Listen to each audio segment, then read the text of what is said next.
اس کے بارے میں سنن ابن ماجہ کی ایک روایت ہے، سیدنا ابو سعید رضی اللہ عنہ بیان فرماتے ہیں کہ ہم لوگ یعنی صحابہ کرام ہم لوگ دجال کے فتنے کے بارے میں بات کر رہے تھے کہ بڑا خطرناک فتنہ ہے۔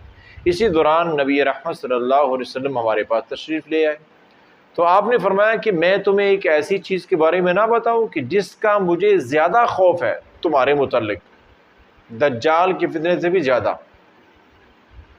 مجھے اس کا بہت خوف ہے تمہارے متعلق، کہیں اس گناہ میں نہ تم پڑ جاؤ۔ یہ پیارا آقا کن کو کہہ رہے ہیں؟ صحابہ کرام کو۔ میں اور آپ کیا چیز ہیں، ذرا غور کریں اس حدیث پاک پر۔ تو صحابہ کرام نے عرض کی کہ قلنا بلا یا رسول اللہ صلی اللہ علیہ وسلم، اے اللہ کے رسول کیوں نہیں، ضرور آپ ہمیں بتائیں تاکہ ہم اس خطرناک گناہ سے بچ سکیں یا اس خطرناک فتنے سے بچ سکیں جو دجال کے فتنے سے بھی زیادہ جس کا آپ کو خوف ہے ہمارے متعلق۔ تو آپ نے فرمایا کہ الشرک خفی، چھپا ہوا شرک، یہ چھپا ہوا شرک جو ہے اس کا مجھے بہت زیادہ ڈر ہے۔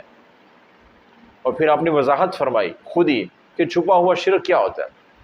فرمایا کہ یقوم الرجل فیصلی، آدمی کھڑا ہوتا ہے نماز پڑھنے کے لیے، نماز پڑھتا ہے، اس نے وضو کیا، سنت کے مطابق وضو کیا، سنت کے مطابق نماز پڑھ رہا ہے۔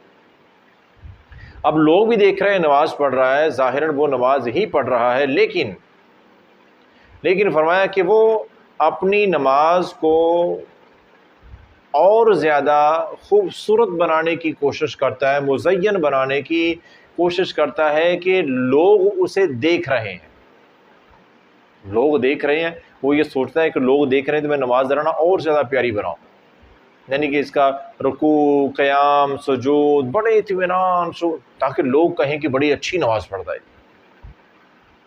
اب یہاں پہ کیا ہوا ہے؟ نیت خراب ہوگی۔ نیت تو ہونی یہ چاہیے تھی نا کہ اللہ کو راضی کرنا ہے، میں نے اللہ کا حکم ہے نماز پڑھنا تو میں نے پڑھنی ہے، صرف اللہ کی رضا کے لیے، اس کا صلہ اجر جو ہے وہ اللہ عطا فرمائیں گے۔ لیکن اس بندے کی سوچ نماز شروع کرنے کے بعد بدل گئی، نماز کے اندر بدل گئی ہے کہ لوگ کہیں کہ بڑی پیاری نماز پڑھتا ہے، بڑی اچھی نماز پڑھتا ہے۔ اسی کو کہتے ہیں ریاکاری، اور جس کو پیارے آقا علیہ الصلوۃ والسلام کیا کہہ رہے ہیں کہ یہ ہے چھپا ہوا شرک۔ دیکھو بظاہراً بندہ اگر کسی اللہ کو چھوڑ کر کسی اور کو سجدہ کرتا ہے، وہ تو ظاہراً سبھی کو نظر آ رہا ہے کہ وہ شرک کر رہا ہے۔ اب یہ بندہ بھی جو نماز عبادت تھی اللہ کے لیے، یہ لوگوں کو دکھانے کے لیے کر رہا ہے، تو یہ بھی شرک کر رہا ہے۔ پھر آقا فرماتے ہیں کہ یہ چھپا ہوا شرک ہے، بظاہراً نماز لگ رہی ہے لیکن کر وہ شرک رہا ہے، یعنی کہ وہ نماز لوگوں کے لیے پڑھ رہا ہے، اللہ کے لیے نہیں پڑھ رہا ہے۔ اتنا زیادہ عمل دخل ہے میرے بھائیوں اعمال میں نیت کا۔ اب نیت بدلی، نماز ہی اس کے لیے وبال جان بن گئی، شرک بن گیا وہ عمل جس کو بظاہر لوگ نیکی سمجھ رہے ہیں کہ بڑی اچھی نماز پڑھ رہا ہے، بڑی پیاری نماز پڑھ رہا ہے۔ اب ذرا غور کریں، اس کی وضاحت میں ایک اور روایت ہے،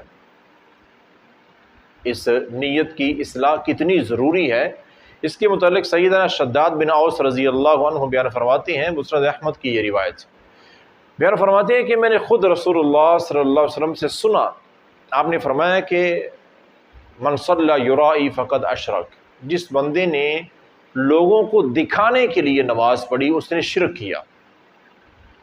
ومن صام یرائی فقد اشرک، اور جس نے لوگوں کو دکھانے کے لیے، دکھاوے کے لیے، ریاکاری کے لیے روزہ رکھا اس نے بھی شرک کیا۔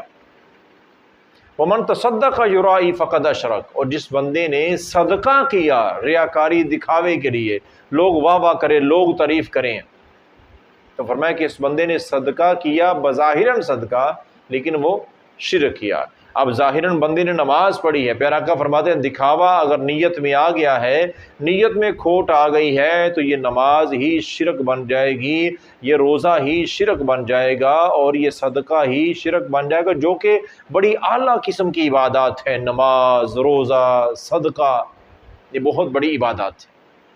تو اس لیے میرے محترم بھائیوں، نماز کے لیے نیت میں اخلاص انتہائی اہم ہے، بہت ضروری ہے۔ لیکن یاد رکھیں کہ یہاں بھی افراط و تفریط ہو جاتی ہے، کچھ لوگ حد سے بڑھ جاتے ہیں، کچھ حد سے پیچھے رہ جاتے ہیں۔ عمل اللہ تعالیٰ نے وہ قبول کرنا ہے جو پیارے آقا رسول اللہ صلی اللہ علیہ وسلم کی سنت کے مطابق ہوگا۔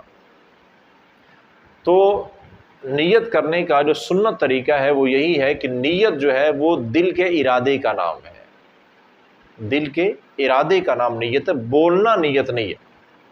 یہی وجہ ہے کہ نبی کریم صلی اللہ علیہ وسلم سے کسی بھی نماز کے لیے بول کر نیت کرنے کے کوئی الفاظ ثابت ہی نہیں ہے۔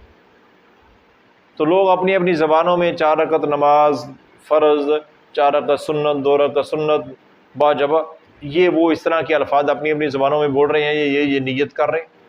بھائی پوری نماز جو ہے وہ عربی زبان میں ہے، تو نیت عربی میں کیوں نہیں ہے؟ مطلب کیا ہے؟ مطلب واضح ہے کہ یہ دین کا حصہ ہے ہی نہیں، یہ بناوٹی چیزیں۔ نیت ہے دل کے ارادے کا نام، وہ دل سے ارادہ کرنا چاہیے کہ میں یہ نماز پڑھنے لگا ہوں، اس کے بعد وہ نماز شروع کریں، حد سے نہ بڑھیں۔ بول کر نیت کرنا یہ بالکل شریعت میں کہیں بھی ثابت نہیں ہے نماز کے لیے۔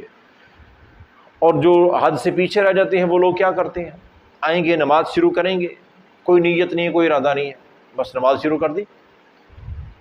اب نماز شروع کرنے کے بعد نماز میں سوچ رہے ہوتے ہیں کہ 2 رکعت پڑھوں یا 4 رکعت پڑھوں، 2 رکعت پڑھ کے سلام پھیر دوں گا، پھر دیکھوں گا اگر ٹائم ہوا تو 4 رکعت 2 رکعت اور پڑھ لوں گا، نہیں 4 رکعت اکٹھی پڑھ لیتا۔ ابھی 2 پڑھنی ہے کہ 4 پڑھنی ہے، ارادہ نیت کیا ہی کوئی نہیں ہے، بس شروع کر دی اللہ اکبر جلدی جلدی آ کے۔ نہیں میرے بھائیو، نماز اطمینان والی، خشوع خضوع والی اللہ کو بہت زیادہ پسند ہے۔